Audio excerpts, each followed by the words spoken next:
Alright, so Batman has the Batmobile, Thanos has the Infinity Gauntlet, Green Lantern has his ring, Thor has Mjolnir, Korg has his pamphlets, and Captain America has his shield. But there hasn't just been one shield to appear in the MCU, and there have actually been multiple variations of the iconic Star-Spangled Safeguard. In this video, we'll take a look at every shield of Cap's to appear in the MCU, and have a brief look at what the future could hold for this classic accessory. Let's dive in.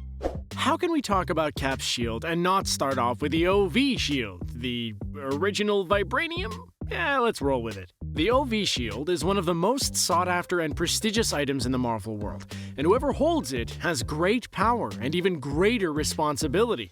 Someone really should have told that to John Walker before he signed up. The OV shield first appeared in Captain America: The First Avenger, when Steve notices it as one of the prototypes Howard Stark is working on for the army. As you know, the shield was made from one of the strongest materials in the world, Vibranium, which also has the ability to deflect bullets and give you a mild to heavy concussion. Of course, the shield was then given the iconic paint job before becoming Cap's trusted arm piece. Cap lost hold of the shield in Civil War, and instead had to use retractable Vibranium shields in Infinity War. He does reunite with his shield once more, only to have it smashed into tiny pieces by Thanos in Endgame. Or maybe to us it's broken, but to Thanos it's perfectly balanced, as all things should be. But of course, that wasn't the end of the shield. After Thanos was snapped into oblivion, Steve went back in time to return the Infinity Stones to their rightful place, but at some point spawned a new timeline where he would reunite with his famous shield once more before handing it to Sam Wilson. Sam, however, decided to hand it to the government, before quickly regretting his decision after they basically stabbed him in the back and gave it to knockoff Captain America John Walker. You know, the Phantom Menace to Steve's Empire Strikes Back. In the hands of Walker, the shield would end up involved in some pretty messed up stuff, and basically become an accessory to murder before ending up back with its rightful owner, Sam. Although apparently, Contessa Valentina Allegra de Fontaine sees it slightly differently, and unless she's a really big history buff and, like Indy, thinks it belongs in a museum, is alluding to some sort of secret ownership that we don't know about yet. But I guess we'll have to wait and see. But the OV shield wasn't Cap's first ever shield by any means. Before he had the circular Vibranium shield, Steve used the prop shield he wielded while on his USO tour.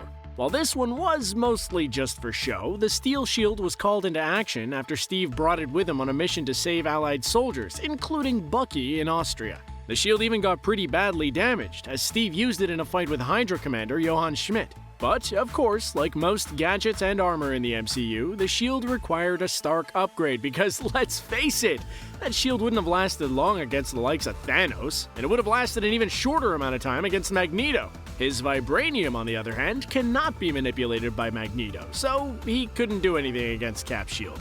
If Iron Man were to take on Magneto, though, well, that would be a different story. Anyway, random Magneto tangents on what he can and can't crush or manipulate aside, there is another shield to have appeared in the MCU, and of course, it is once again connected to a Stark. This time, Tony. In Spider-Man: Homecoming, Happy Hogan revealed that the MCU's favorite fashion designer, Tony, had made a prototype shield for his one-time bestie, Steve Rogers. Until, they had a bit of a falling out. The MCU actually initially planned to give this shield to Cap to use in the battle against Thanos and his army in Infinity War, but instead opted for the retractable shields given to him by Shuri and T'Challa. But, for anyone interested, versions of the prototype have since been revealed. I wonder if Magneto could manipulate that one. Dang it, just stay on topic!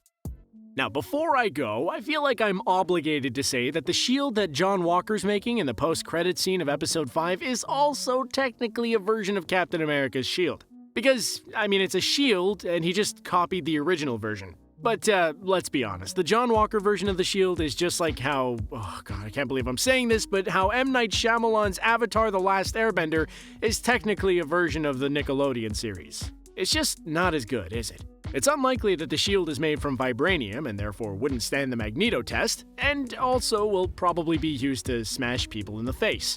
Plus, seeing as Walker seems to be following the US agent path, I'm gonna say that this is technically US agent's shield, and not Cap's. While the shield is synonymous with Captain America and Steve Rogers, he is by no means the only man to hold it. Of course, in the MCU, we have seen John Walker, Sam, and Bucky, and even Spidey all hold it at some point, but in the comics, it was once held by none other than Superman, who held both the Shield and Mjolnir in JLA/Avengers.